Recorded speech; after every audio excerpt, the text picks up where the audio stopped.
So I saw this and I'm like, I hope this is some kind of bait or trolling or something, but so we got Pirate Nation, and this is from, I guess, Reddit or whatever. Zoomer here. How could anyone actually see this as an upgrade? All the top examples look soulful and timeless, while the bottom examples look sloppy and amateurish. Yeah, who knew that making a jump from 2D to 3D in the 90s would have its difficulties? You know, there's a reason why sprite work is still popular today, because it's easy. Because pretty much anyone who has access to the internet can sit down for a few minutes and learn how to do sprite work. There's a reason why most people need to go to school for 3D modeling. And speaking of Zelda, I mean, I'm watching ZFG, and it looks like he's done Uno Mas. He's doing the 5-hit run, and looks like he had to restart. What's he got right now? Oh, he's got Epona, he's got Saria, pretty good. He's got Megaton Hammer, that's really good. He's got some pretty good stuff already, given the fact that he just restarted. Slingshot, good. Silver Scale, cool. Got Shadow Keyring, Bomb Shoes, and Bombs. So it looks like it's a baby seed at this point. It's not going to stay a baby seed, though. But yeah, like, this is Nintendo 64. Again, it says right there, 1998. For 1998, this is really good. Even now, there's a reason why people continue to play games like this. There's a reason they continue to play games like this, because they're good. The randomizer, ooh, upgrade. Stick upgrade. I saw the stick upgrade. That's good. Like, the textures may not be that great, and it may not be what this person like sees now with like how every freaking game has to look like a movie. But it's like, if I wanted to watch a movie, I would just watch a movie. I don't play video games to watch a movie. I play video games to play video games. You know, if they have cutscenes and cinematics, great. But, you know, if you're playing a game that looks pretty and you're just sitting there listening to dialogue the whole time and you're getting cutscene after cut, then that's not a game. It's not a game.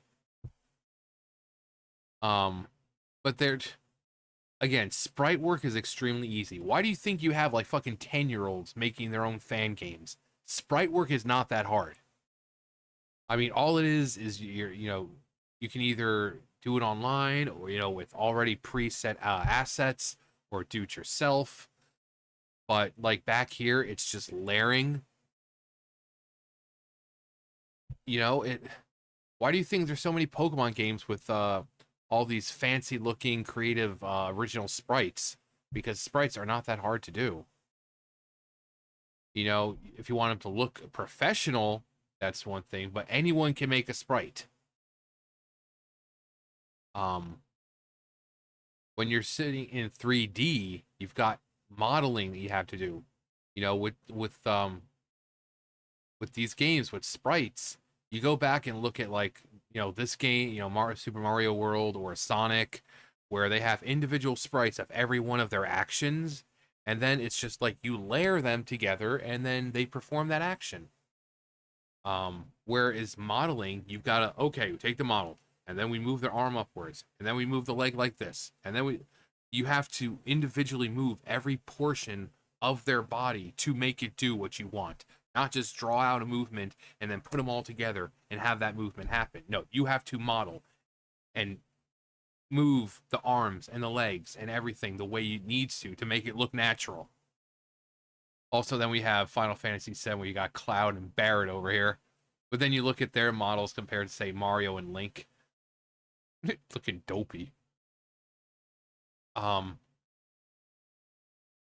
the fact that people will... There's a reason why sprite work is still so popular. Look at Steam. How many great games have come out? Shovel Knight. Hollow Knight is all hand-drawn. No fancy 3D models. And there's a reason why there are also a lot of games that opt in to do the sort of PlayStation N64 graphic style. Because it's nostalgic, because it still holds up. And you can have it nowadays, thanks to hardware, you can have it in the style of, Ocarina of Time, but not be limited by the hardware. Because that 1998, it was a little different. It was a little different with hardware.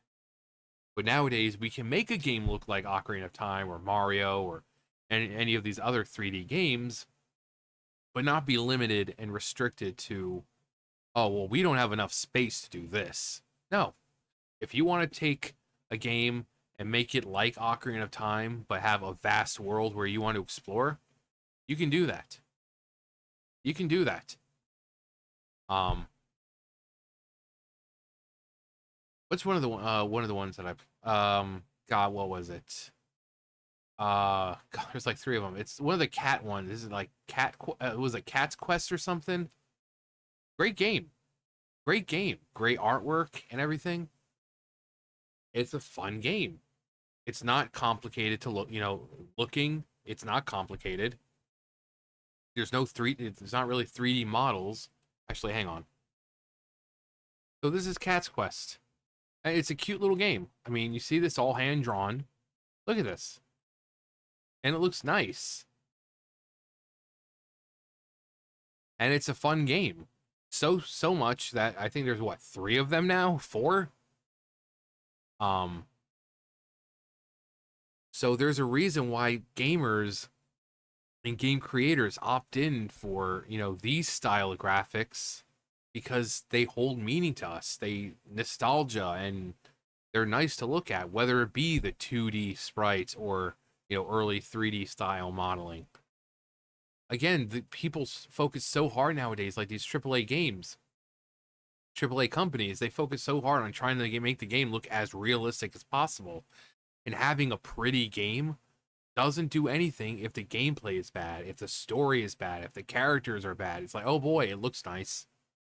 Oh boy, it looks real. But that's all it has going for it. It's all superficial stuff. We didn't play, we're not playing Ocarina of Time because it looks good. We continue to play Ocarina of Time because it's fun. Because we're able to do stuff like the randomizer. We don't play games like Mario 64 because it looks nice. I mean, it is still actually very nice. It's bright, it's colorful. It's taken all these characters that we know, like the Wiggler and Koopas and this and that, and translated them perfectly into 3D. But we do it because it's a fun game.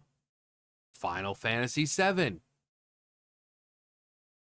Final Fantasy VII. Even if it didn't get the kind of upgrade it got with those kinds of graphics, it still would have been a great game because it's a good game. People play it because it's fun. The storytelling is really good. So we're not playing a game because, oh, it looks pretty. No, we're playing a game to have fun. But like Ocarina of Time, Majora's Mask, like, um, and I love how they say amateurish or sloppy. Again, this was the 90s. Games were not 3D back then. We had like 2D games. We had Super Nintendo. And then we immediately went to 3D modeling. So it went from hand-drawn sprites to fully 3D modeled characters. From that short of a time, a huge leap. This huge leap in how we play games. And these 2 games right here completely revolutionize how we play games. Look at all the games that come out that try to act like Ocarina of Time, with its exploration or storytelling. How many platformers have come out trying to mimic what Mario 64 has done?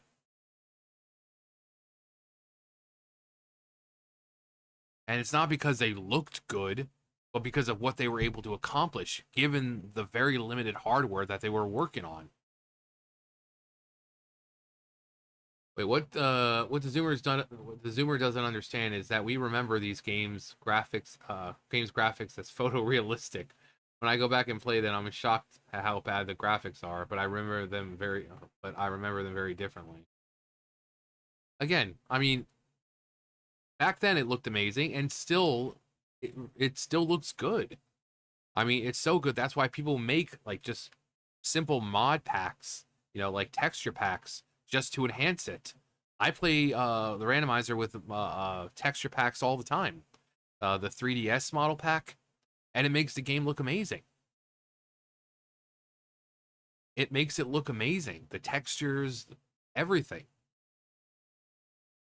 Um, and even when you don't, there's ways to enhance and sharpen and all that, the textures to make it look better. Especially because of hardware nowadays. Back then, you couldn't do that. Of course, Baronade. And he doesn't have the boomerang. Just like me, every time I get to Baronade, I never have the boomerang. Every single time. Every single time. It's a curse.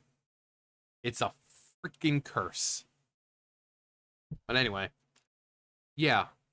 Just, again, I don't know if it's bait, but I know a lot of people who think like this. I've seen a lot of people online, on Twitter mostly, stuff like that, where they'll bash how the games looked. Yeah, it was the 90s. It was the 90s. We weren't rolling around in technology back then. We didn't have like Unreal Engine and Unity and stuff like that. We had what we had, and this is what those engines were able to produce. Games that are still being played more than most of the current stuff. And there's a reason for that, whether it be 2D sprites or something more akin to the N64 or original PlayStation. These styles of graphics right here, all 6 pictures here, there's a reason why so many games opt in to use one of these.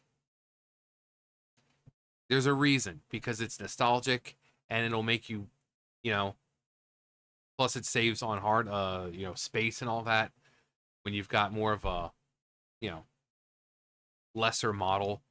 You're able to, but again, we're not exactly limited to things anymore. But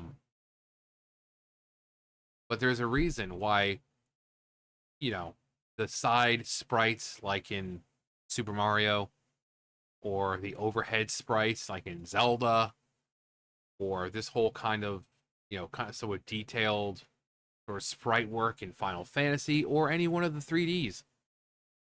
Again, how many games have come out in however many years that have tried to mimic what Mario 64 has done, or Ocarina of Time, or Final Fantasy 7? Yeah, they may not look the best, but they were good stories. They were good games. So you can say they look sloppy and amateurish, but when people are going back and rather play games that look like this than the crap that's out now, it kind of says something about these games. They're timeless. They look good.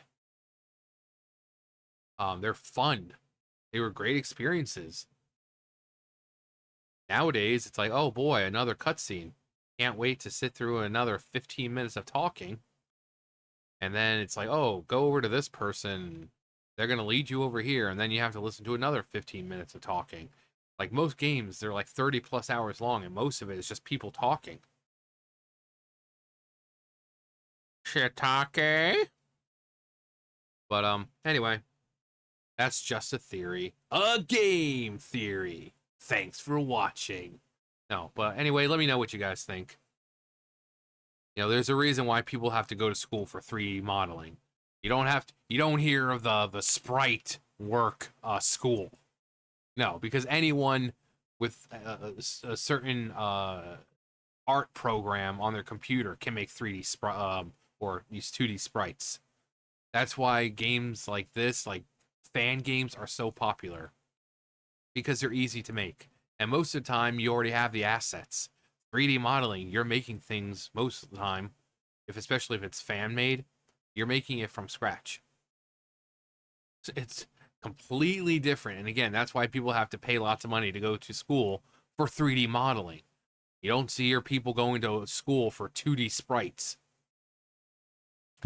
But anyway, let me know what you guys think about these games. And what do you prefer? Do you prefer these games still, or do you like the hyper-realistic blood? No, the photorealistic thing. Oh my god, this game looks so real. Too bad the story and characters suck. Or are you one of those people? Anyway, that's gonna do it for me. You guys know the drill. I'll see you guys later. Bye, guys.